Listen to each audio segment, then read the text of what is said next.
bangkit berdiri. Kita akan sama-sama datang di hadirat Tuhan. Kita akan satukan hati terlebih dahulu. Kita akan berdoa bersama.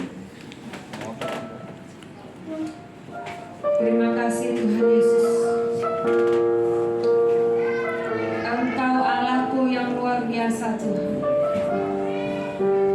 Engkau Allah yang mengerti akan hidupku Tuhan Yesus. Terima kasih Tuhan Yesus.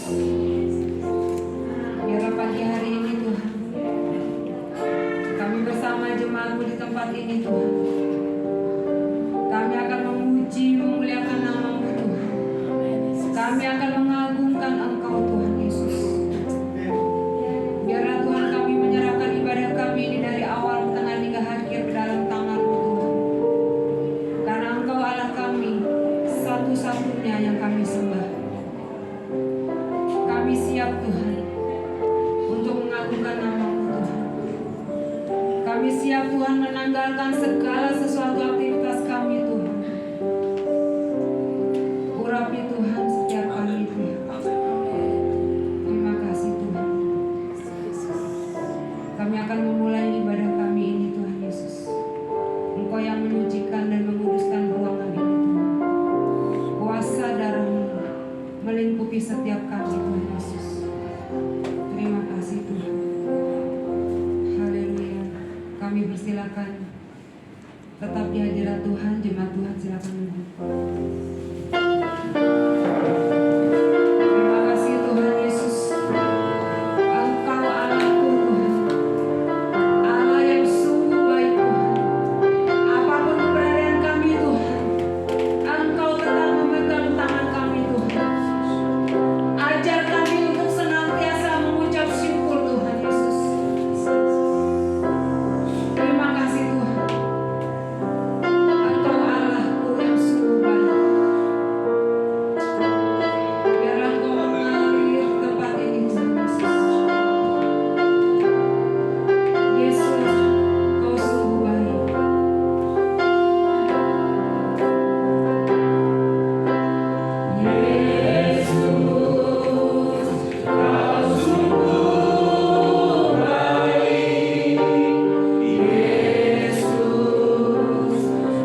Engkau Allah satu-satunya bagi kami Tuhan. Tidak ada Allah lain yang kami sembah. Hanya Yesus Kristus Allah kami yang membuat kehidupan bagi kami Tuhan.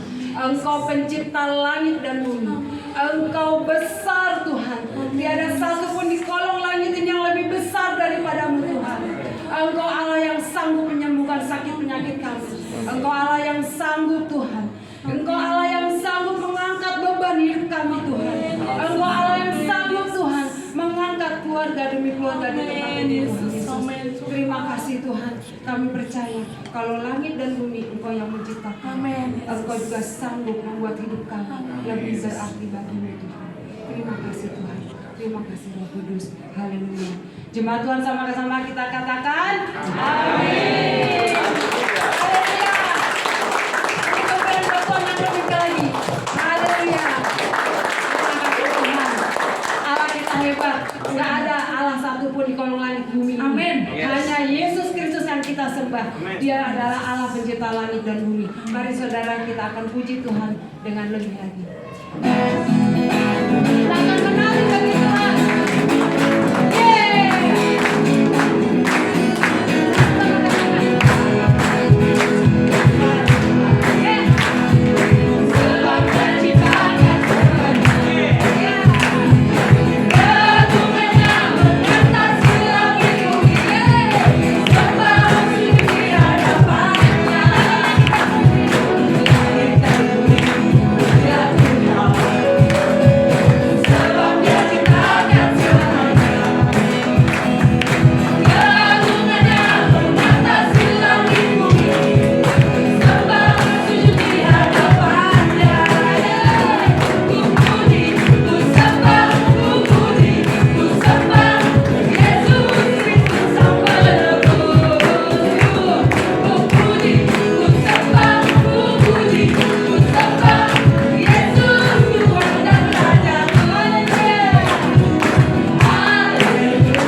akan tetap bersukacita dan tetap menyembah Allah yang benar, Amin. yaitu Amin. Tuhan Yesus Kristus.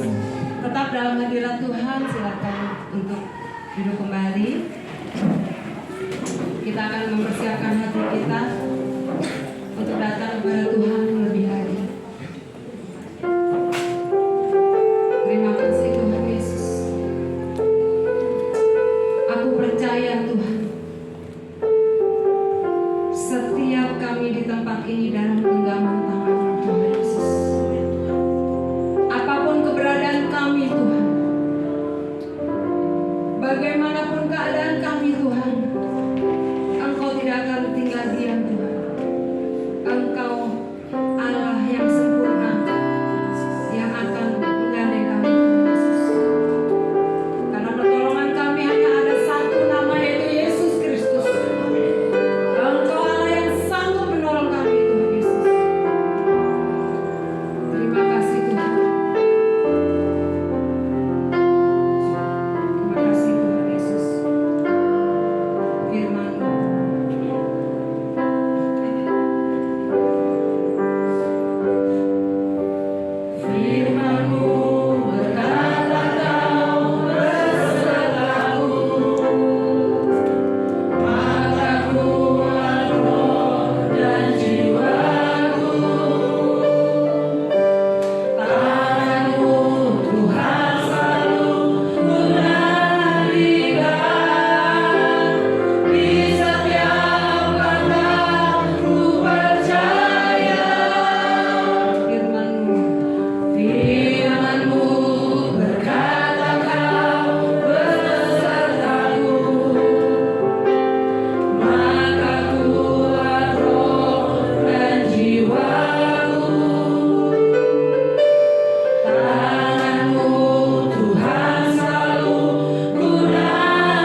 umat-Mu yang sedang mengalami badai di tengah kehidupannya.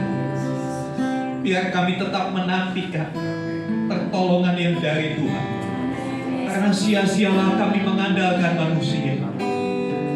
Hanya Engkau satu-satunya yang sanggup menolong setiap kami. Jangan biarkan satupun umat putus pengharapan. Biarlah kami tetap berharap kepada Tuhan. Karena pertolongan yang dari Tuhan itu sangat terbukti. Terima kasih Tuhan. Biarlah firman-Mu membuat roh dan jiwa kami semakin kuat. Karena firman-Mu itu memerdekakan kami dari setiap ketakutan dan kekhawatiran. Terima kasih Tuhan. Berbicaralah, karena kami umat-Mu siap mendengar. Nyatakan isi hati-Mu Tuhan. Selidiki kami lebih lagi, supaya kami didapati berkenan di hadapan Tuhan. Terima kasih Tuhan. Terpujilah nama. Berkati hamba-hamba-Mu yang sudah melayani kami dalam pujian penyembahan. Para pemusik, pemuji, mereka tidak kehilangan upah dari jerih lelah mereka. Terima kasih Tuhan. Dalam nama Yesus kami berdoa. Haleluya. Amin. Amin. Silakan duduk Bapak Ibu Saudara. Shalom. Terima kasih tim presentasi. Apa kabar Bapak Ibu? Saya diberkati. Kamu diberkati, semua diberkati. Ya, sekali lagi. Apa kabar Bapak Ibu? Saya diberkati, kamu diberkati, kita semua diberkati. Iya, puji Tuhan, saudara yang dikasih Tuhan. Hari ini kita melanjutkan episode kita. Bagaimana jamunya? Sudah dijaga mulutnya? Bagaimana sudah mulai merasakan praktek jati menjaga hati? Ternyata gak gampang ya saudara ya. Gak gampang menjaga hati, tapi harus. Karena dari hati terpancar kehidupan. Iya. Sekarang kita akan lanjut. Ya, next. So, oke, jamu jati yang terakhir. Kendi. Apa ini? Kok ada kendi? Kok ada kendi masuk gereja? Ya, singkatan, kendalikan diri. Kita baca Galatia 5 ayat 23.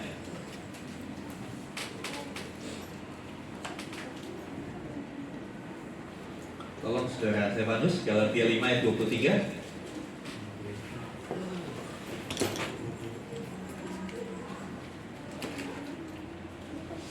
Galatia 5 ayat 23.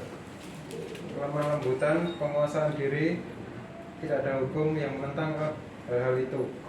Iya, ini adalah bagian terakhir dari 2.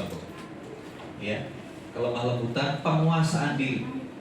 Tidak ada hukum yang menentang hal-hal itu. Mengendalikan diri adalah buah Roh Kudus.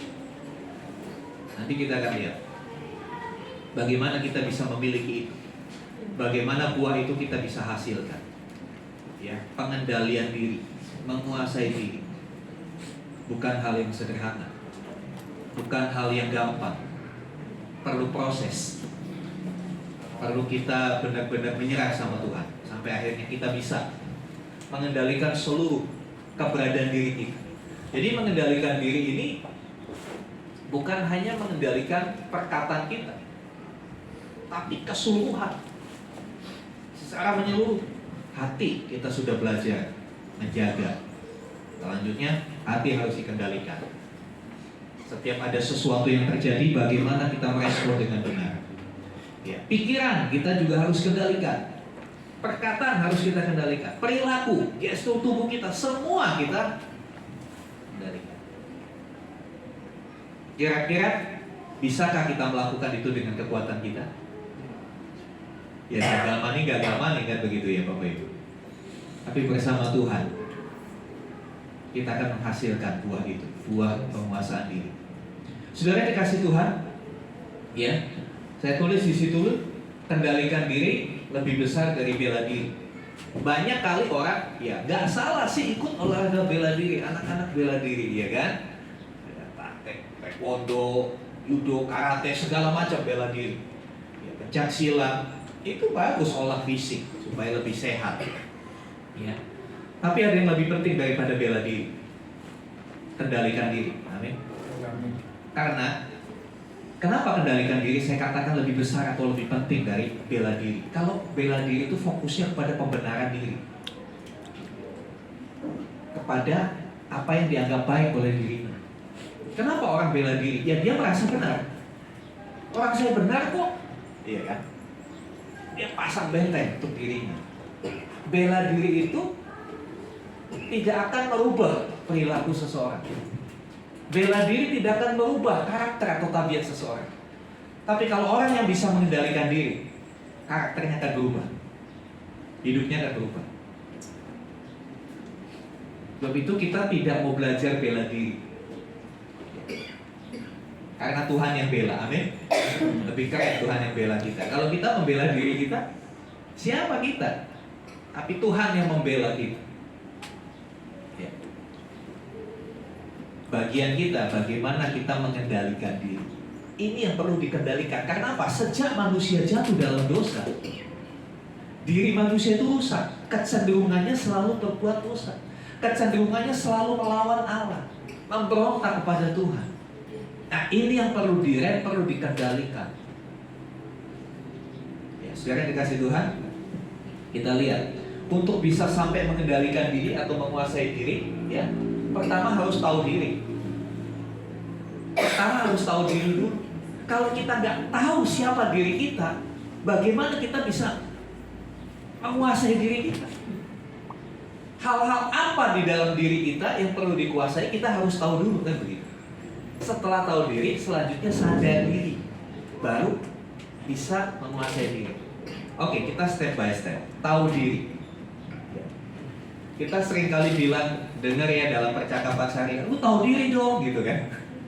Ya, lu tahu diri dong. Ya. Mari saya ajak kita merenungkan akan hal ini. Tahu diri atau mengenali diri. Siapa saya menurut Tuhan? Ini penting. Ya. Siapakah saya? Pertanyaan siapakah saya itu yang paling bisa menjawab dengan tepat dan akurat itu hanya Sang Pencipta. Betul? Saya kadang-kala nggak tahu diri saya sendiri. Kadang-kala saya nggak sadar, betul? Saya ini seperti apa? Kadang-kala saya harus diingatkan orang, jangan begitu bro, betul? Jangan gitu dong. Karena itulah akibat dari dosa, kita jadi lupa diri. Oleh sebab itu kita mau kembalikan bahwa yang dapat menjawab pertanyaan siapakah aku, siapakah saya, yang paling tepat dan akurat hanya Tuhan. Jadi mengenali diri dengan kacamatanya Tuhan, dengan cara Tuhan memandang diri kita. Ya, Rasul Paulus memberikan satu identitas atau penilaian Tuhan. Dia bisa melihat bagaimana Tuhan menilai, memandang hidupnya, seperti apa dia, seperti apa, bagaimana dia. Kita lihat di dalam Filipi pasal 1 ayat 1 sampai 2. Filipi 1 ayat 1 sampai 2. Minta saudara Niki saya bacakan Filipi 1 ayat 1 sampai 2.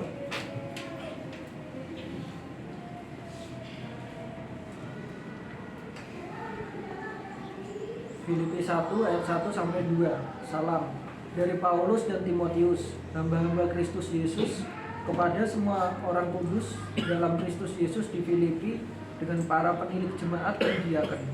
Kasih karunia dan damai sejahtera dari Allah Bapa kita dan dari Tuhan Yesus Kristus menyertai kamu. Iya, saudara. Sepintas kalau kita baca ayat ini kita bingung apa ya? Ini kan cuma salam pembuka, iya kan? Dalam setiap surat-surat Rasul Paulus dia selalu bikin salam pembuka. Sama seperti saudara tulis surat Shalom Bapak Ibu, ya kan? Shalom saudaraku. Ya. Tapi di dalam salam pembuka ini saya renungkan, saya mendapati ada 3 identitas kita sebagai anak-anak Tuhan. Ya. Rasul Paulus selalu memperkenalkan dirinya sebagai hamba Yesus Kristus. Ya. Hamba Yesus Kristus.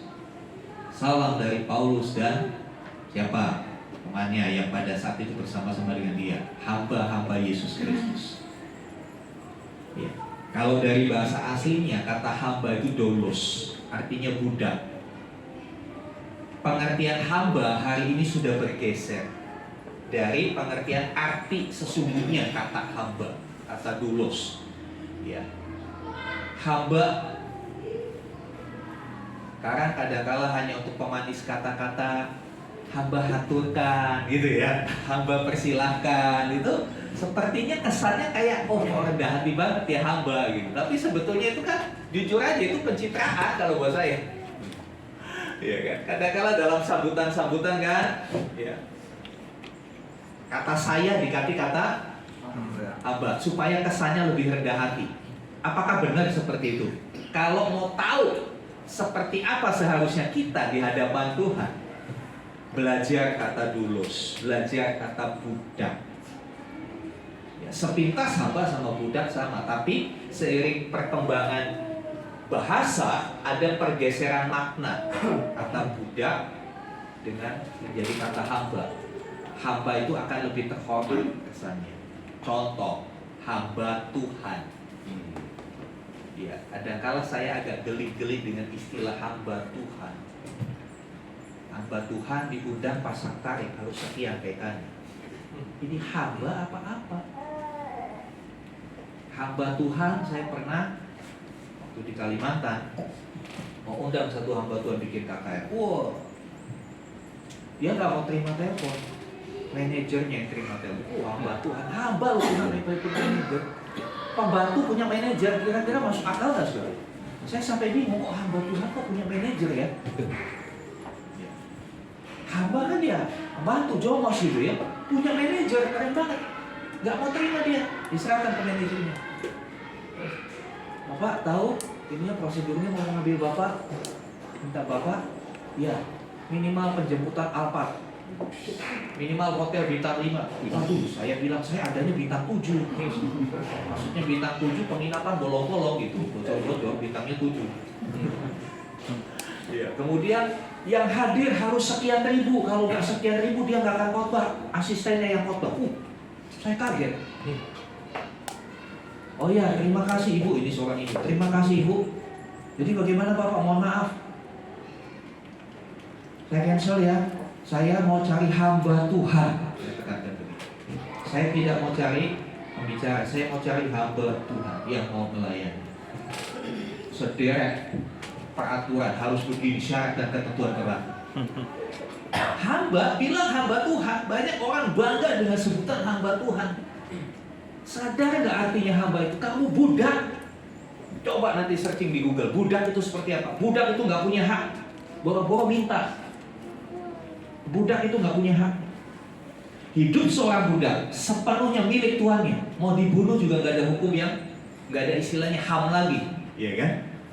Nggak ada hak asasi manusia yang bisa diperjuangkan kalau seorang budak dibunuh. Ya karena hidup budak sepenuhnya milik tuannya. Dan ini yang Rasul Paulus katakan, hidupku bukannya aku lagi, tetapi Kristus yang hidup di dalamku. Itu konsepnya. Itulah jati diri kita. Itulah siapa kita sesungguhnya. Ketika kita sudah menjadi orang percaya kepada Kristus, mari kita mau sadar, kita harus sudah selesai dengan diri kita. Banyak kali, mohon maaf, sudah jadi anak Tuhan, sudah pelayan, dia belum selesai dengan diri. Dia belum selesai. Dia belum mati buat ini.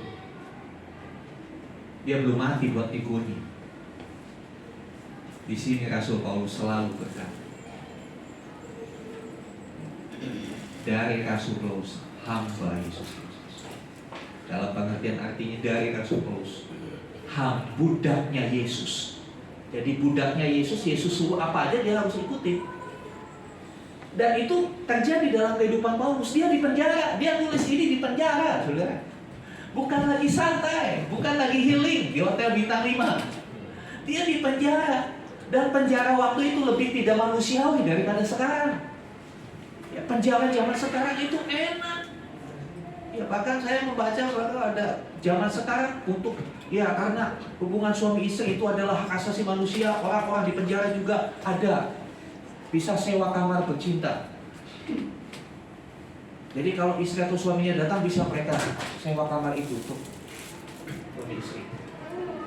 Zaman dulu benar-benar yang tutupan, pengap, udah gak karu-karuan. Paulus tulis ini ketika dia ada di penjara. Dia bilang, aku ini budaknya Yesus. Kalau Yesus suruh saya masuk penjara, saya akan ada di situ dan saya gak akan mengeluh.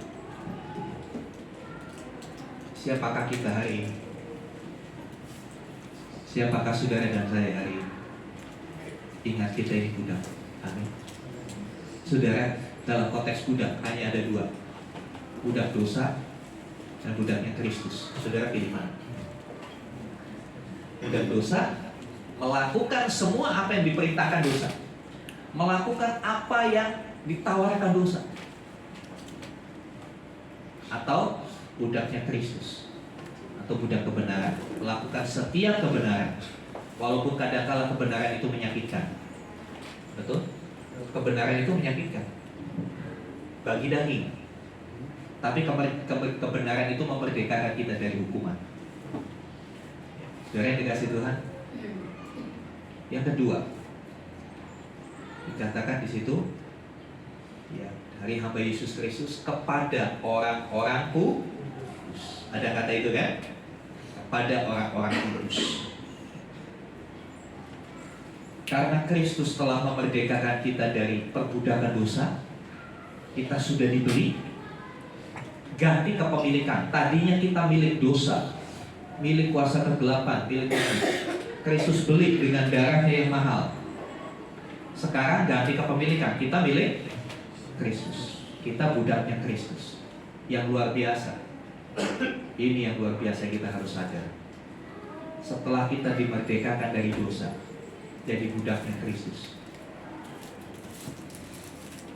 Dia menguduskan kita. Arti pengudusan adalah Dia mengkhususkan saudara dan saya, supaya saudara dan saya bisa terlibat di dalam rencananya Tuhan. Amin. Setelah kita dimerdekakan dari dosa, kita dibawa dalam status yang baru. Kita budaknya Kristus. Kalau mau dibikin eufemisme agak lebih halus, kita hambanya Kristus. Orang lebih suka dengan kata hamba. Kalau budak kayaknya kok ini banget ya, sarkasme banget, kasar banget gitu kan. Apapun itu, yang jelas budak atau hamba adalah orang yang tidak punya hak lagi untuk dirinya, untuk hidupnya. Hidupnya sudah diserahkan kepada Tuhan. Tapi Tuhan kita, Yesus Kristus, bukan Tuhan yang kejam. Dia melibatkan kita masuk dalam rencananya yang agung. Jadi identitas kita yang kedua, kalau ditanya siapakah saya? Saya adalah budaknya Kristus. Saya adalah orang-orang kudus Tuhan. Apa artinya orang kudus? Saya dikuduskan, dikhususkan, dipisahkan untuk suatu maksud tertentu. Dipisahkan untuk suatu maksud yang tertentu. Ya, contoh, kalau ibu-ibu di rumah masak gitu kan, ada satu menu, tolong ya ini disimpan dulu. Buat siapa? Buat papa gitu kan. Jangan dimakan ya, ini buat papa, ini kesukaannya papa, misalkan seperti ini. Jadi makanan itu dikhususkan. Kehidupan saudara dan saya dikhususkan bagi Tuhan. Sebab itu jangan biarkan kecemaran mengotori hidup. Saudara dan saya dikhususkan untuk Tuhan. Satu hak istimewa dikhususkan untuk Tuhan, betul? Suatu kehormatan kita dikhususkan untuk Tuhan. Kalau kita balik, kita siapa? Kita budak kok. Tapi dikhususkan. Kita ditinggikan. Kalau kita ditinggikan, ya kembali tahu diri gitu loh, saudara. Iya kan? Kalau kita ini budaknya Kristus, tahu dirilah kita ini budaknya Kristus. Jangan lagi melakukan dosa. Kalau kita ini orang kudus, ya tahu diri. Kita kenal diri kita orang kudus. Jangan kotori hidup. Kemudian yang selanjutnya, saudara, Bukan hanya kita dipilih untuk maksud, kita dipilih untuk maksudnya tertentu aja udah luar biasa. Kalau misalnya Pak Jokowi pilih saudara, salah satu di antara saudara siapa gitu misalnya, ya, Aolmes dipilih sama Pak Jokowi untuk tugas tertentu, oh bangga. Itu baru dipilih, posisinya bawahan, nggak punya hak waris. Tapi selanjutnya bagian terakhir ada kata-kata, baca lagi ayat 2 Niki. Filipi 1 ayat 2.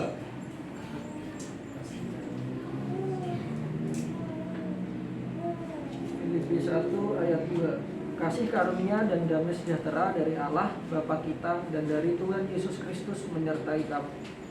Ya, setelah dikhususkan, lalu ada kata-kata berkah. Kasih karunia dari Allah Bapa kita. Memang tidak disebut anak Bapa, tapi sebutan Bapa itu hanya disampaikan oleh seorang anak. Seorang anak yang itu Bapa, Papa. Ya, Pak Holmes gak akan dipanggil Papa sama anak tetangganya. Betul? Kalau anak tetangganya panggil Pak Holmes Papa, pasti namanya Ivana, loh, panggil Papa ini ada apa ya? Panjang urusannya, bisa salah pengertian, ya kan? Pak Holmes akan dipanggil Papa oleh nanti Ivana kalau udah bisa ngomong. Dulu waktu punya anak pertama, saya ini apa namanya? Ya tebak-tebakan, ayo anak kita manggil mama dulu apa manggil papa dulu. Wah itu jadi satu keseruan tuh buat rumah-rumah, ayo mama dulu apa papa dulu yang dipanggil ini, ya kan? Ya. Hanya seorang anak yang berhak panggil papa. Nah itu hak istimewa yang Tuhan berikan buat kita. Ya, bahwa kita adalah anak Allah, anak dari Bapa di sorga. Jadi identitas kita jelas. Dari budak diambil, dibeli, dikhususkan untuk maksud tertentu, diangkat anak. Luar biasa kan? Luar biasa yang Yesus lakukan buat kita. Dia bukan hanya juru selamat, tapi dia mengadopsi hidup saudara dan saya. Dia mengadopsi hidup kita. Bukan hanya menyelamat, kalau menyelamat udah menyelamatkan bye-bye. Ya kan kalau ada tim pemadam kebakaran, ada orang terjebak di api, diselamatkan, ya udah kamu udah selamat, ya udah tinggal pergi, betul? Tapi ketika Tuhan Yesus menyelamatkan kita, setelah kita selamat, apa kita ditinggal pergi? Enggak, kita disertai. Kita disertai. Dia bukan cuma juru selamat, dia mengadopsi hidup kita, menjadikan kita anak. Kalau anak pasti punya hak waris kan? Makanya saudara yang dikasih Tuhan, kenali dirimu begitu spesial di hadapan Tuhan. Diri kita begitu spesial di hadapan Tuhan. Kita harus tahu, kita harus sadar. Ini sebetulnya yang akhirnya membuat hidup kita tenang. Kenapa? Kita punya jaminan. Ya. Kita tenang karena kita punya jaminan. Ada yang menyertai kita, ada yang melimpahi rahmat anugerah buat kita senantiasa. Ada Bapa kita. Makanya judul utama kita rahasia hidup damai. Orang kalau sudah mengerti hal ini, siapa dirinya, hidupnya damai. Hidupnya damai. Mau apapun yang terjadi, dia yakin dia punya Bapa yang baik. Dia punya Bapa yang sudah selamatkan dia. Bukan cuma selamatkan sekali lagi, tapi benar-benar didampingi, diproteksi, diarahkan. Oh keren banget Tuhan kita. Keren banget Tuhan Yesus kita. Saudara yang dikasih Tuhan, identitas ini terjadi karena bersatu dengan Kristus. Karena kita mau terima Kristus, kita hidup di dalam Dia, dalam persatuan dengan Kristus. Kalau orang Jawa bilang dalam konteks ya kejawen itu harus manunggaling kalian Gusti, menyatu dengan Tuhan. Ketika kita menyatu dengan Tuhan, kita akan melihat bahwa sesungguhnya Dia sudah lakukan hal yang terlalu luar biasa dalam hidup kita. Ya. Selanjutnya, setelah kita tahu identitas kita, Ya, setelah kita tahu siapa saya hadapan Tuhan, menurut pandangan Tuhan saya ini seperti apa, itu membuat kita gak ambil pusing dengan apa kata orang. Orang mencemooh kita, orang bilang kamu bodoh, kamu jelek, kamu hitam, kamu begini, begitu, begini, begitu. Tetap, biar begini-begini aku anak Tuhan, amin. Biar begini-begini aku dikasihi Tuhan, karena hidupku bukannya aku lagi. Gak ada lagi kita memusingkan apa kata orang. Nah, selanjutnya yang harus kita lakukan, ya, kenali kelebihan dan kekurangan diri kita. Kenali kekurangan dan kelebihan diri kita. Ya, next. Ya, mengenali diri sendiri ini penting dalam proses pembentukan karakter. Ya, mengenali diri kita, mengenali diri sendiri, siapa kita, mengenali kelebihan kita di mana, kekurangan kita di mana, itu sangat penting dalam proses pembentukan karakter. Dengan kita mengenali kelemahan kita bisa memperbaiki. Betul? Kita bisa memperbaiki. Ada orang yang merasa bangga dengan kelemahannya. Seringkali saya dalam pergaulan, bukan hanya di kalangan gereja, wah dia bangga. Dia seorang yang temperamen, orang yang emosional, tapi dia bilang, wah kalau sama saya nggak bisa, gua hajar, bangga banget gitu. Wah aja gua habisin kalau dia begitu, enak aja. Emang dia siapa? Kalau dipikir-pikir itu kan kelemahan dia, iya kan? Tapi ada orang yang bangga dengan kelemahannya. Nah ini orang-orang yang belum bisa menjawab siapa dirinya. Ya. Bagaimana kita bisa mengenali diri kita sendiri? Introspeksi. Introspeksi itu memeriksa ke dalam diri sendiri. Intro, inspeksi dari dua kata ini. Intro ke dalam, inspeksi. Inspeksi itu memeriksa, ya kan? Kalau misalnya ada proyek, ya, belum diresmikan, diinspeksi dulu sama pejabat yang terkait kan, diinspeksi udah benar belum, udah sesuai belum ini, anggarannya udah tepat belum, spesifikasinya sudah sesuai belum, kualitasnya bagaimana. Ya.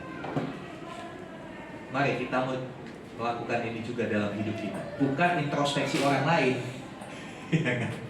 tapi introspeksi itu diri sendiri, melihat ke dalam diri kita. Setelah kita tahu siapa kita, identitas itu cocok nggak? Dicocokkan.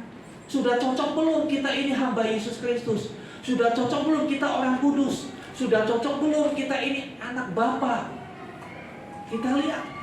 Nah di situ kita akan lihat. Kita akan menemukan sisi-sisi lemah kita di mana. Ya. Coba kita lihat Matius 7, 2-3. Tolong Pak Didi, Matius 7, 2-3. Matius 7 ayat 2. Karena dengan penghakiman yang kamu pakai untuk menghakimi, kamu akan dihakimi, dan ukuran yang kamu pakai untuk mengukur akan diukurkan kepadamu. Mengapakah engkau melihat selumbar di mata saudaramu, sedangkan balok di dalam matamu tidak engkau ketahui? Saudara yang dikasih Tuhan, kecenderungan manusia kan kayak ini. Paling gampang lihat kesalahan orang. Paling gampang bilang, lu salah gak gini-gini. Saya suka kasih gambaran seperti pengamat sepak bola, nonton sepak bola. Aduh Messi, kenapa sih bolanya ketinggian, tendangnya, turunin dikit kali. Kalau kamu turunin, coba dia suruh main bola setengah lapang udah ngos-ngosan. Nah, introspeksi itu udah nggak seperti itu, tidak melihat orang lain, tapi lihat diri sendiri. Ukuran yang kamu pakai mengukur orang, pakai sama dirimu sendiri. Timbangannya harus sama. Orang tua sama anak juga begitu. Kita tuntut anak kita nggak main gadget, bapak mamanya main gadget. Di sini nggak ada. Nggak ada yang ngaku gitu. Iya kan? Ayo berdoa, kita paksa anak kita berdoa. Kita sudah berdoa belum? Ingat, ukuran yang kamu pakai sama orang harus kamu pakai juga. Iya, biar yang dikasihkan. Itu introspeksi. Mari kita mau introspeksi. Kalau belum, ayo mulai. Karena apa? Kita mau hidup kita jadi lebih baik. Ya. Lebih baik itu supaya berkenan di hadapan Tuhan, bukan lebih baik supaya dipuji manusia.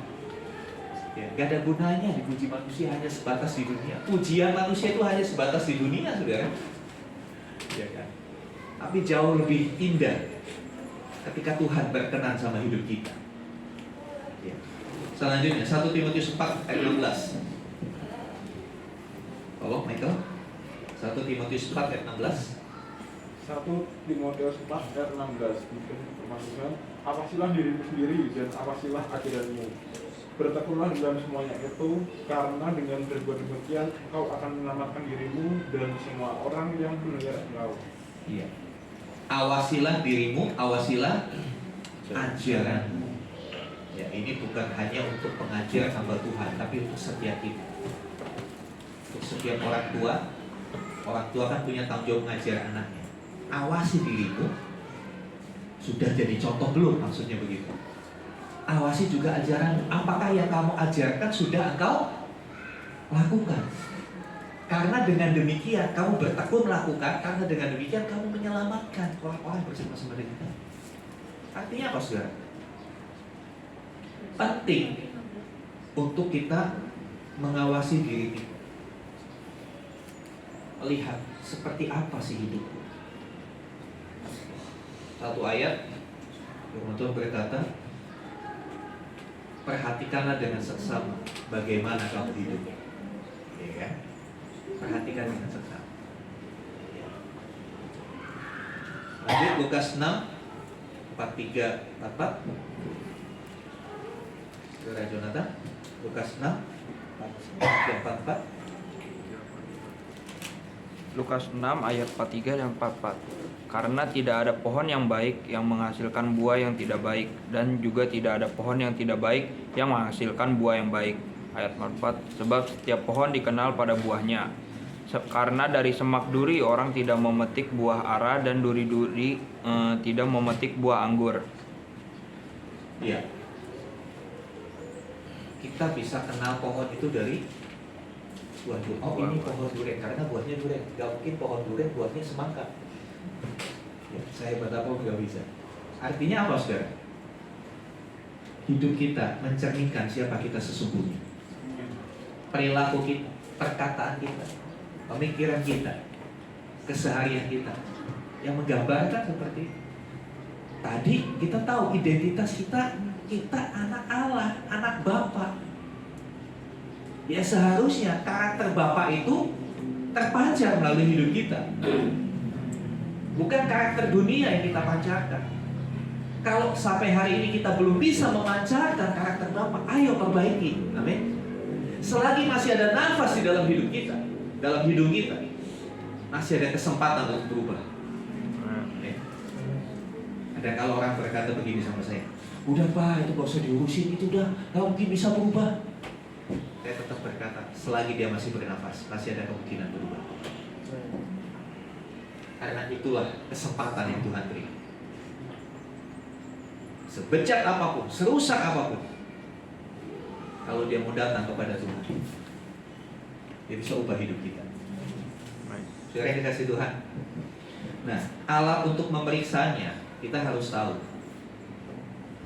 Ya kan, kalau kita periksa bangunan, ketok-ketok, dipukul, alat ukurnya atau indikatornya itu apa? Patokannya itu apa? Kan harus ada patokan untuk memeriksa sesuatu. Ya. Untuk memeriksa sesuatu harus ada patokan. Ya. Saya masih ingat dulu waktu saya dirawat COVID, ya, tiap hari itu 2 kali diperiksa saturasi. Periksa saturasi. Oh baik, suatu kali susternya panik. Saturasi saya 76. Tapi saya nggak pakai oksigen. Waduh Pak, saturasi 76. Saya cuma ketawa. Terus lihat baterainya habis. Jadi alat saturasinya tuh baterainya habis. Ya udah ngereng. Jadi alat ukurnya yang dipakai harus benar, harus akurat. Apa alat ukur yang akurat? Bukan pendapat kebanyakan orang. Alat ukur yang akurat itu firman Tuhan 2 Timotius 3 ayat 16. Tolong Saudara Michael, 2 Timotius 3 ayat 16. 2 Timotius 3 ayat 16. Demikian firman Tuhan, segala tulisan yang diilhamkan Allah memang bermanfaat untuk mengajar, untuk menyatakan kesalahan, untuk memperbaiki kelakuan, dan untuk mendidik orang dalam kebenaran. Ini alat ukur firman Tuhan. Jadi firman Tuhan itu segala tulisan yang diilhamkan Allah adalah firman Tuhan. Ya. Untuk apa tadi yang pertama? Mengajar. Orang yang nggak tahu harus belajar. Firman Tuhan ini sumber belajar kita. Belajar tentang kehidupan. Jadi kalau mau belajar kehidupan jangan lihat drama Korea. Itu kehidupan yang sudah disetting, ya kan? Sudah diskenario kan? Mau belajar kehidupan, belajar sama firman Tuhan. Kemudian menyatakan kesalahan. Jadi kalau saudara baca firman Tuhan, itu menegur hidupmu, terima itu. Karena kita nggak akan pernah jadi baik kalau kesalahan kita nggak dibuka, betul? Ya, saya kadang-kala saudara, waktu kuliah, saya kadang-kala sama dosen, ya kalau saya kasih tugas nggak diperiksa, cuma ya sudah dicentang gitu aja. Tapi saya demen banget kalau paper atau makalah saya begini itu dicoret-coret. Salah, diperbaiki. Kenapa? Jadi saya tahu salahnya di mana. Bisa paham? Hidup kita juga begitu. Kita harus senantiasa datang sama Tuhan. Kita nyanyi. Selidiki aku, lihat hatiku, apakah ku sungguh mengasihimu Yesus. Atau lagu lain yang lebih serem. Ujilah aku Tuhan. Banyak orang yang gak berani nyanyi ini. Pak, jangan nyanyi lagu itu Pak, nanti habis itu datang ujian loh Pak. Saya tinggal balik, ujian itu untuk apa? Naik level kan? Lah lu mau naik level mau gak ikut ujian, itu namanya nyogok. Betul? Kadang-kadang kan konsep kita begitu, kita gak mau diuji, tapi kita pingin terima yang tinggi. Ya gak bisa saudara. Jadi jangan takut ya kalau kita nyanyi ujilah aku Tuhan, cobalah aku Tuhan, selidiki batinku dan hatiku, mataku tertuju padamu. Saudara, kita perlu minta Tuhan uji. Kadang-kadang kita merasa sudah hebat, kadang-kadang kita merasa sudah suci, sudah benar, sudah the best. Ingat, alat ukurnya firman Tuhan. Firman Tuhan akan menyatakan kita salah apa enggak. Kalau kita salah, terima salah, bertobat. Amin. Kemudian dikatakan apa? Memperbaiki. Nah hebatnya firman Tuhan begitu. Bukan cuma bikin, iya kamu salah. Enggak. Dinyatakan caranya supaya kelakuannya jadi baik. Ada perbaikan. Jadi firman Tuhan itu fungsinya koreksi dan revisi. Bukan cuma koreksi. Kadang-kala sesama kita kan cuma bisa koreksi hidup kita. Lu jangan begitu tuh, kamu gak pernah gini. Tapi gak pernah ada jalan keluar. Harus bagai. Tapi firman Tuhan kita itu dasar. Dia mengkoreksi hidup kita. Dia juga merevisi, kasih tahu yang benar begitu. Dan yang terakhir menuntut dalam kebenaran. Gak cuma itu, Tuhan kita itu benar-benar the best banget. Bukan cuma dia kasih alat ukur yang akurat. Bukan cuma dia kasih alat ukur yang istilahnya valid, reliable, ya. Tapi dia juga kasih konsultan. Roh Kudus konsultan. Keren kan? Untuk hidup kita dia kasih konsultan. Saudara nggak perlu cari psikolog. Roh Kudus itu adalah psikolognya untuk hidup kita. Ya.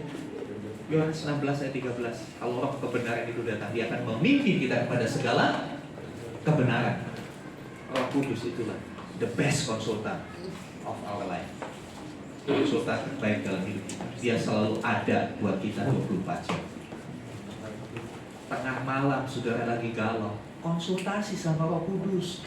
Jangan tengah malam lagi galau bikin status di WA, dibaca orang seantero dunia, makin heboh lah.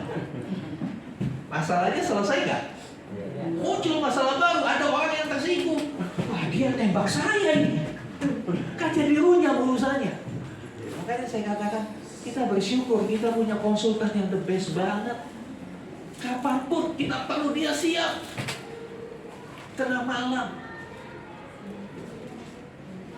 Untuk hal-hal yang sepele. Saya pernah sampaikan, ya, proses pemulihan mata saya ini, wah, berseri lebih panjang dari drama Korea. Ya begitu operasi retina harus tengkurap 3 minggu. Itu bukan hal yang gampang, saudara. Kalau nggak percaya silakan nanti malam coba tidur tengkurap. Nggak gampang, saudara.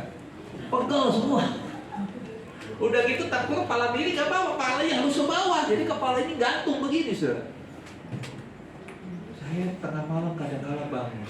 Saya nggak tega bangunin istri saya. Saya bangun, saya bilang, Pak Kudus, tidurnya gimana? Loh tidur aja saya tanya Pak Kudus, habis bingung. Ya kan, gini sakit, gitu sakit. Pak Kudus, tolong dong, bikin saya ngantuk. Ya konsultan. Dan itu nggak perlu nunjukin kartu BPJS, saudara. Gratis. Keren banget Tuhan kita. Dia benar-benar memanjakan kita luar biasa. Kadang-kadang kita nggak tahu diri. Jujur, kita kadang-kadang nggak tahu diri. Masih ngeyel, masih nuntut, masih komplain sama Tuhan.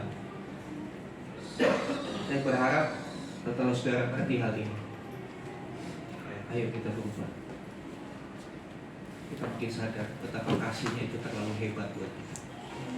Selanjutnya saudara, lalu bagaimana caranya menggunakan tools ini, menggunakan kelengkapan yang Tuhan beri, yang menggunakan alat untuk memeriksa, memanfaatkan jasa konsultan yang sudah Tuhan berikan.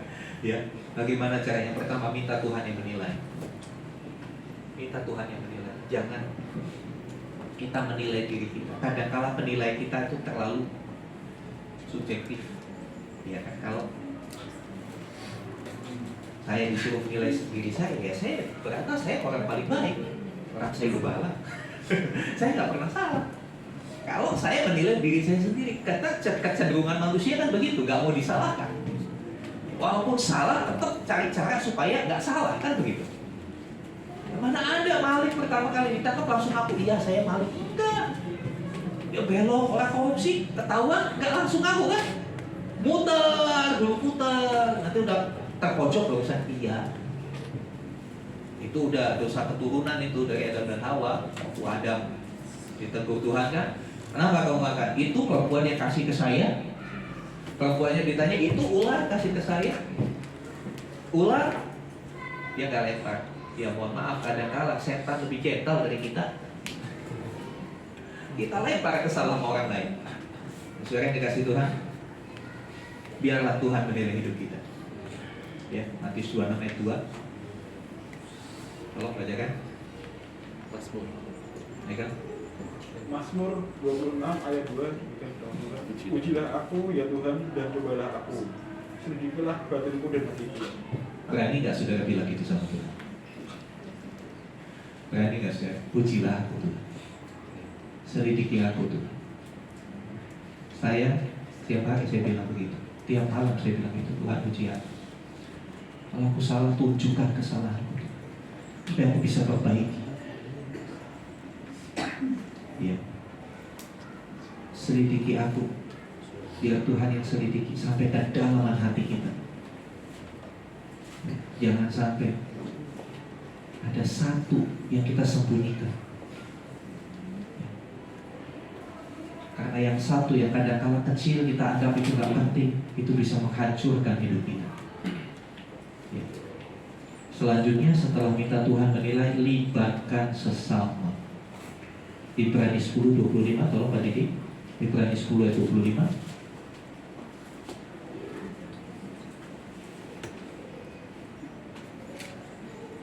Janganlah kita menjauhkan diri dari pertemuan-pertemuan ibadah kita, seperti dibiasakan oleh beberapa orang. Tetapi marilah kita saling menasihati dan semakin giat melakukannya menjelang hari Tuhan yang mendekat. Marilah kita saling apa? Saling menasihati dan makin giat. Jadi makin menjelang hari Tuhan makin rajin saling menasihati, gitu loh saudara maksudnya. Sebab itu di Ibrani 10 di ayat awal, janganlah kita menjauhkan diri dari pertemuan-pertemuan ibadah seperti ini. Jangan dijauhkan diri. Tujuannya apa dalam pertemuan ibadah? Ada saling menasihati, ada nasihat ketika kita berkumpul. Ingat, nasihat bukan menghakimi. Kadang-kala yang terjadi ketika berkumpul saling menghakimi, lu sih salah, lu begini, gak akan membawa kebaikan. Menasihati itu menyatakan salah, memberikan revisi supaya jadi baik. Kalau menghakimi sudah vonis, ya. Berdasarkan berbagai pertimbangan, majelis hakim memutuskan saudara FS dinyatakan bersalah dan dijatuhi hukuman mati. Udah vonis, nggak ada perbaikan, ya kan? Nggak disebutkan vonisnya. Ya, sebelum mati lu bertobat dulu. Nggak bilang gitu kan majelis hakimnya. Tidak ada perbaikan, hanya vonis. Itu menghakimi. Tapi yang Tuhan mau dalam pertemuan ibadah kita adalah saling menasihati. Makanya saya tulis di situ, libatkan sesama. Kenapa? Dalam hidup kita ada yang namanya blind spot. Ada bagian hidup kita yang saya nggak bisa lihat. Contohnya, saya nggak bisa lihat sini saya. Betul? Saya harus minta tolong. Ini gimana? Udah rapi belum? Kan begitu. Kalau saudara naik mobil, ada mobil besar, saudara naik motor di belakangnya, hati-hati. Sopir nggak lihat ada saudara. Nanti di antara dia berhenti, mundur saudara kena. Itu yang namanya blind spot. Blind spot itu area yang tidak terlihat. Ada area hidup kita yang kita nggak tahu, kita nggak bisa lihat. Kita lihat oke-oke aja, baik-baik aja. Nah, yang melihat blind spot apa? Orang di sekitar kita, orang yang dekat dengan kita tahu. Ini lo hati-hati, ini bahaya ini. Ini bahaya. Makanya perlu libatkan sesama untuk kita saling mengingatkan. Kadang-kala kita nggak sadar kita sedang berjalan di pinggir bahaya. Orang lain yang tahu, Pak Didi minggir, lubang, awas lubang. Pak Didinya asik aja begitu. Makanya Tuhan minta kita saling menasihati. Amin. Sekali lagi saya ingatkan, menasihati bukan menghakimi. Bedanya apa? Kalau menghakimi itu satu vonis, cetek sudah, tidak ada perbaikan. Lu tanggung lu, rasain kan begitu. Tapi kalau menasihati, tetap ada unsur menyatakan kesalahan, tapi menggandeng lagi supaya dia jadi baik. Ya. Jadi dalam komsel, komunitas wanita, komunitas pemusik, saya rindu budaya seperti ini ada di gereja kita. Amin. Bukan budaya menjelekkan, tapi ayo kita sama-sama maju bersama. Oh, kita juga sama-sama nggak sempurna ya, betul? Saya yang berdiri di teman saudara juga bukan Superman, bukan orang yang sudah sempurna. Ayo kita sama-sama. Kemudian setelah minta Tuhan menilai, libatkan sesama, diri sendiri harus terlibat. Banyak orang Tuhan terlibat, sesama terlibat, dia aja nggak terlibat, dia aja diem aja. Mana bisa berubah? Yuk, Ibrani 3:7-8. Stefanus, tolong. Ibrani 3:7-8.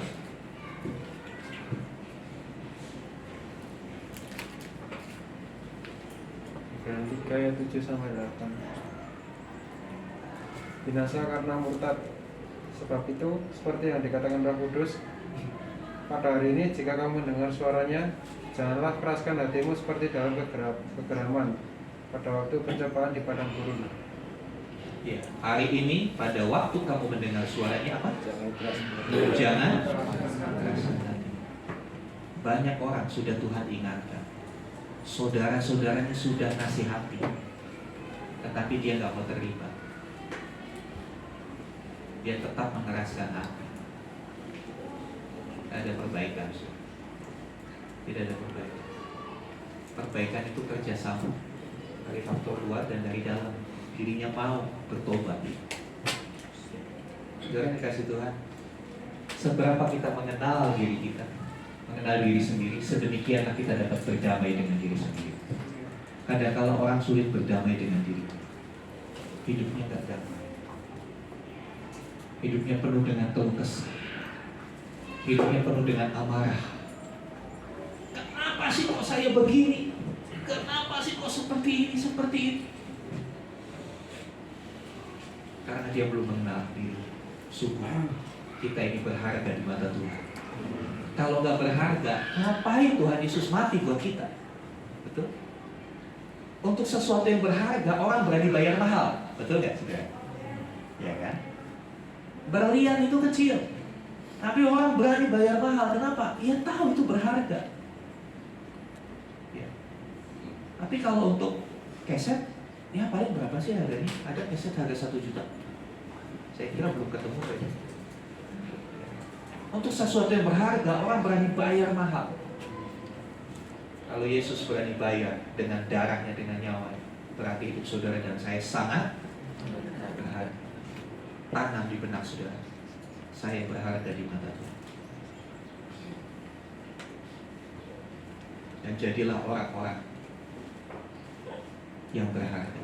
Hiduplah sebagai orang-orang yang berharga. Ya.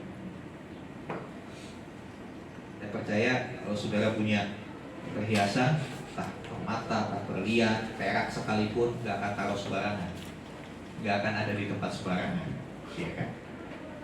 Akan ditaruh di pinggir tong sampah, pasti di tempat yang spesial. Mari tempatkan hidup kita di tempat yang spesial. Mana tempat spesial? Hadirat Tuhan. Amin. Mari sama-sama kita balik berdiri. Kita mau masuk tempat spesialnya Tuhan. Saya undang teman-teman tim Indonesia Worship, musik dan singer.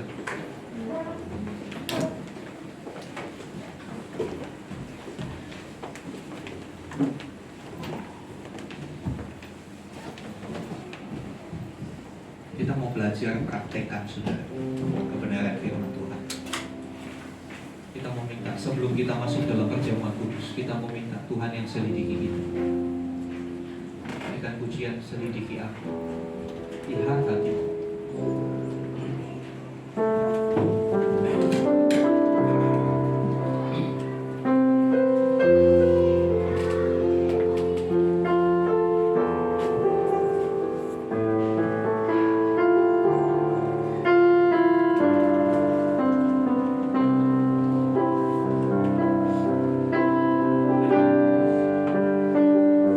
Selidiki aku, lihat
perjamuan kudus dibagikan.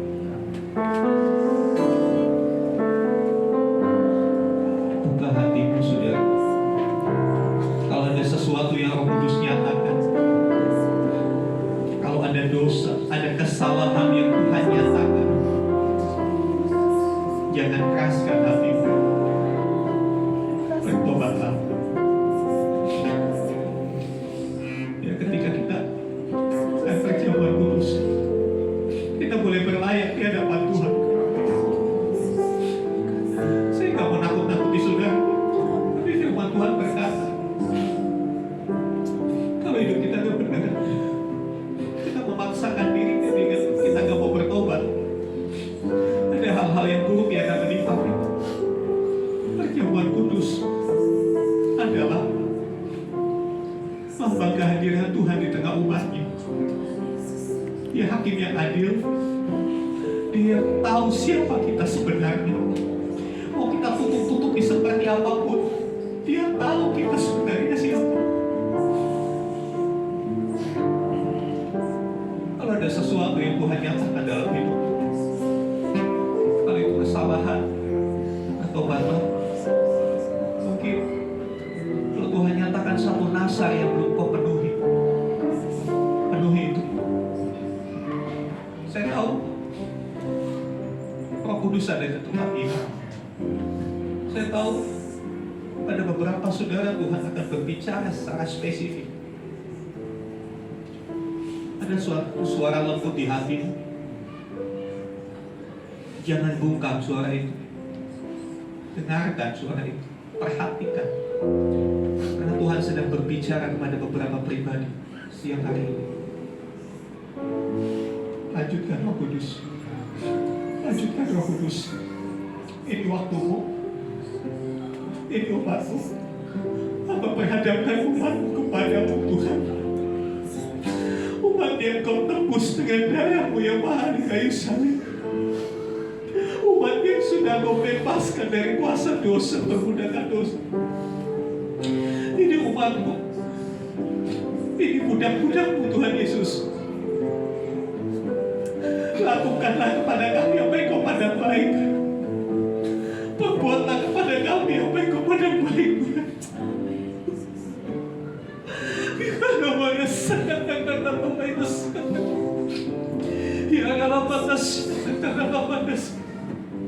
Please, saudara, jangan keraskan hatimu. Please, saudara, jangan keraskan hatimu.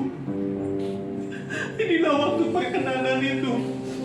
Inilah waktu penyelamatan itu. Ya, Tuhan akan bikin terobosan buat hidup beberapa orang. Tuhan akan bikin terobosan dalam hidupmu kalau kau mendengar suara Tuhan.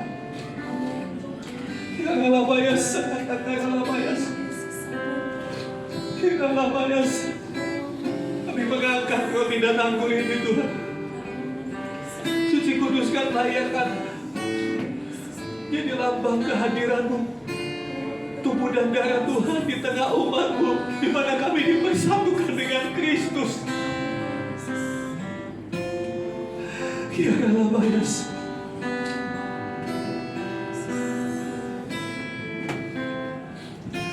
Silakan saudara mengambil tubuh dan darah Tuhan dengan iman dan hati yang benar-benar tertuju kepada Tuhan. Saya mau ingatkan, di tengah perjamuan kudus, status kita di hadapan Tuhan sama, saudara. Kita budaki Tuhan Yesus. Kita miliki Tuhan Yesus. Dia pemilik hidup kita. Dia juga pemilik masa depan kita. Kalau hari-hari yang lalu kau telah meninggalkan Tuhan, hari-hari yang lalu telah banyak perbuatan dosa kau lakukan. Sebelum kau ambil ini, bertobat dulu, minta ampun sama Tuhan. Firman-Nya berkata, barang siapa mengaku dosa, Dia adalah setia dan adil. Dia akan menyucikan kita dari segala kejahatan dan yang mengampuni kita. Jangan takut datang kepada Tuhan, mohon pengakuan.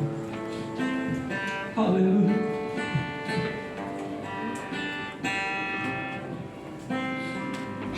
Selidiki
Dalam roti yang saudara pegang ada ayat firman Tuhan. Saya percaya itu suara Tuhan bagimu. Imani itu akan terjadi. Yakinlah, dia tidak pernah salah dalam setiap rencana. Haleluya, haleluya.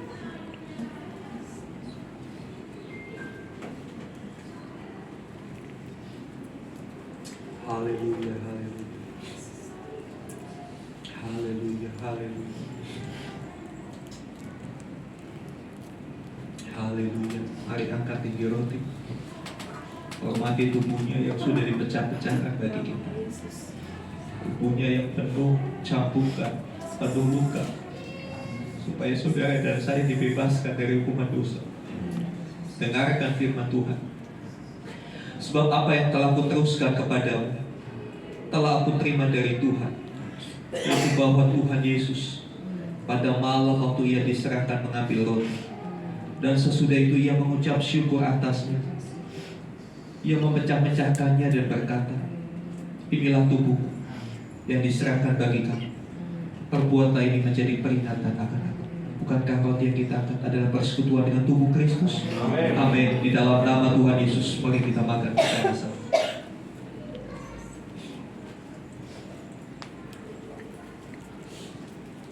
Haleluya, haleluya. Haleluya. Terima kasih Tuhan. Kamu persatukan kami dengan tubuh. Kami satu tubuh. Kami yang dari berbagai suku, kami yang berbagai latar belakang, sekarang kami disatukan menjadi tubuh Kristus yang satu. Mari saudara, angkat cawan anggur. Dengar firman Tuhan. Demikian juga yang mengambil cawan sesudah makan, lalu berkata, cawan ini adalah perjanjian baru yang dimeteraikan oleh darah. Perbuatlah ini setiap kali kamu meminumnya, jadi peringatan akan aku. Bukankah cawan anggur yang kita angkat adalah persekutuan dengan darah Kristus? Amin. Dalam nama Yesus kita minum bersama.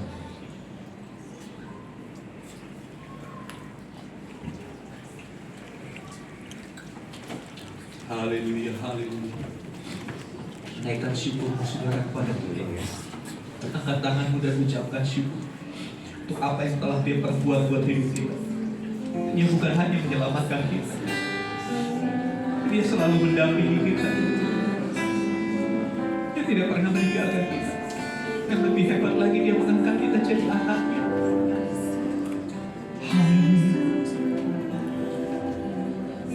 Haleluya. Haleluya. Aku lihat kebaikanmu yang tak pernah habis di hidupku.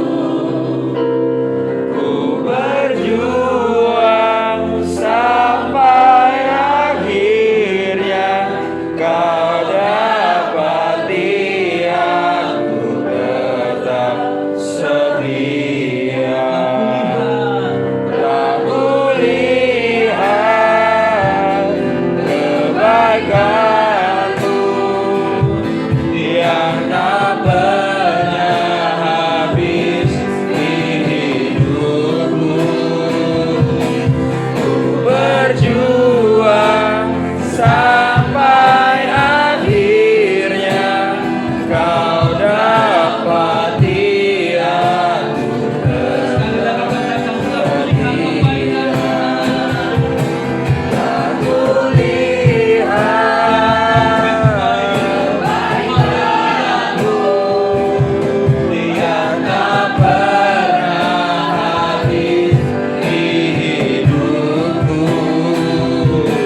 Tuhan-Mu saja, kami pasti bisa. Kami percaya Engkau ada di tengah kami. Setiap pribadi sudah disentuh oleh Tuhan. Kami akan berubah setelah hari ini. Kami akan memandang diri kami berbeda dari hari-hari sebelumnya. Kami akan melihat saudara-saudara seiman kami berbeda. Kami akan mengalami hubungan yang diperbaharui dengan Tuhan. Kami akan menikmati hidup dalam damai.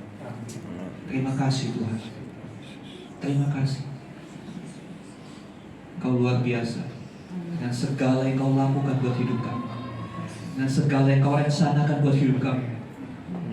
Kami kagum akan Engkau Tuhan. Kau dahsyat. Terima kasih Tuhan.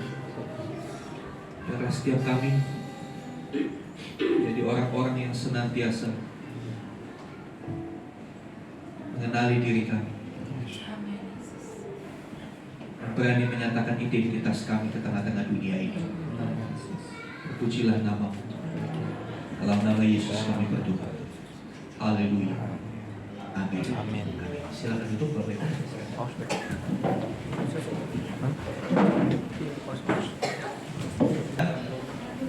Haleluya. Haleluya. Bapa di surga, kami bersyukur karena kami percaya dalam kondisi apapun, tantangan seberat apapun, Kau tidak pernah membiarkan kami melewatinya sendiri. Tuhan selalu ada mendampingi kami. Tuhan selalu ada memegang tangan kami. Bahkan ketika kami terlalu lemah pun, Engkau yang menggendong kami. Terima kasih Tuhan, terima kasih. Itu yang membuat kami kuat untuk tetap setia sampai akhir. Kami bersyukur untuk umat Tuhan di tempat ini. Kiranya keberadaan gereja-Mu di tempat ini seperti yang Tuhan kehendaki, kami menjadi komunitas yang berdampak bagi lingkungan, bagi keluarga, dimanapun Tuhan menempatkan kami. Kami boleh menyatakan Kristus yang hidup di tengah dunia ini. Kami berdoa untuk tetangga kiri kanan sekitar gereja ini.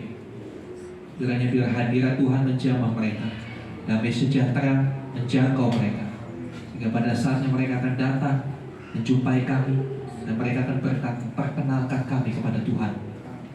Kerinduan kami boleh menyatakan Kristus pada orang-orang di sekitar kami. Bersyukur untuk pemerintah setempat, RT RW, lingkungan, kelurahan yang sudah mendukung kami. Kiranya Tuhan memberkati mereka, bahkan sampai tingkat kabupaten. Kiranya Kabupaten Bekasi jadi kabupaten yang semakin diberkati Tuhan, semakin maju. Tetapkan pemimpin-pemimpin yang takut akan Tuhan, yang membawa kesejahteraan untuk seluruh keluarganya. Kami berdoa untuk pemerintahan bangsa kami menjelang tahun-tahun politik. Kami mohon Tuhan sendiri yang pegang stabilitas dan keamanan bangsa kami, supaya sungguh tahun 2024 Tuhan boleh menyatakan, Tuhan boleh pilih, pertetapkan pemimpin yang takut akan Tuhan, yang boleh melanjutkan kepemimpinan hamba-Mu Bapak Presiden Joko Widodo. Berkati Bapak Presiden Joko Widodo, Ma'ruf Amin, kabinet yang sementara bekerja, mereka boleh menyelesaikannya dengan tuntas. Setiap program-program terselesaikan dengan baik, sehingga membawa kemajuan untuk bangsa kami. Terima kasih Tuhan. Berdoa untuk kelompok-kelompok yang berusaha memecah belah bangsa ini. Tuhan kacaukan mereka. Tuhan batalkan setiap rencana mereka. Karena kami tahu Indonesia di tangan Tuhan. Indonesia dikasihi Tuhan. Indonesia diberkati Tuhan. Terima kasih Tuhan, terima kasih. Kami juga berdoa untuk rencana kami retret tanggal 7 sampai 9 April. Kami tahu kami terbatas, tapi kami percaya kepada Allah yang tidak pernah terbatas. Allah yang sangat unlimited, sanggup memberkati umat Tuhan, sehingga kami boleh menanggung setiap biaya-biaya yang harus kami tanggulangi. Dan kami percaya 3 hari Wisma Shalom akan menjadi hari-hari kami mengalami terobosan dari Tuhan. Persiapkan semua panitia, persiapkan semua pelayan Tuhan, akan siap beserta Kami boleh disiapkan hati kami untuk kami mengalami Tuhan secara pribadi. Terpujilah nama-Mu Tuhan. Kerinduan kami memiliki tempat ibadah sendiri, kami tetap ajukan kepada-Mu. Kalau di pemandangan-Mu itu baik, kami percaya Tuhan akan tuntun kami menemukan lokasi untuk kami bisa miliki sebagai tempat ibadah, sehingga pelayanan ini boleh berkembang, boleh menjangkau, berkati banyak orang. Siapkan kami untuk kami menerima sesuatu yang besar yang dari Tuhan, karena kami tahu tidak ada rencana-Mu yang gagal. Terima kasih Tuhan. Akhirnya Bapak Ibu Saudara, mari arahkan hatimu pada Tuhan. Angkatlah tanganmu dan dengan iman terimalah rahmat anugerah dari Bapa di sorga, kasih dan karya Tuhan Yesus, persekutuan pengurapan Roh Kudus menyertai urapi setiap kita.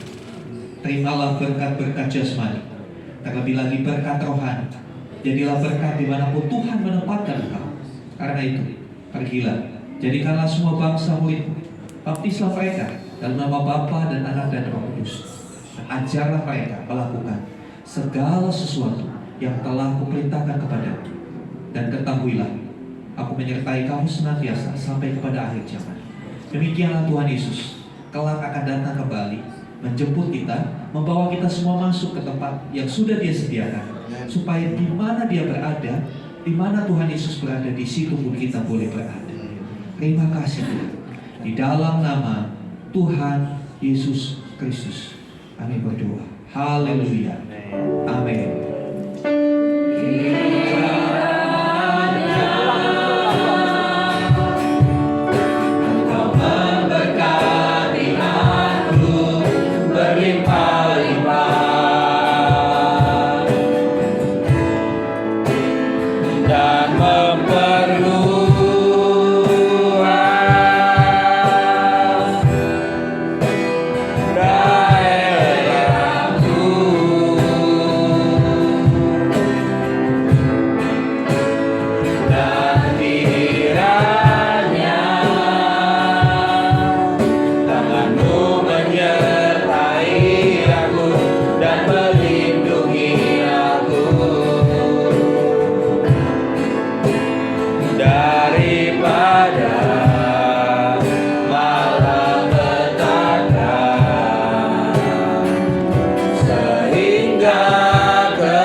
Tidak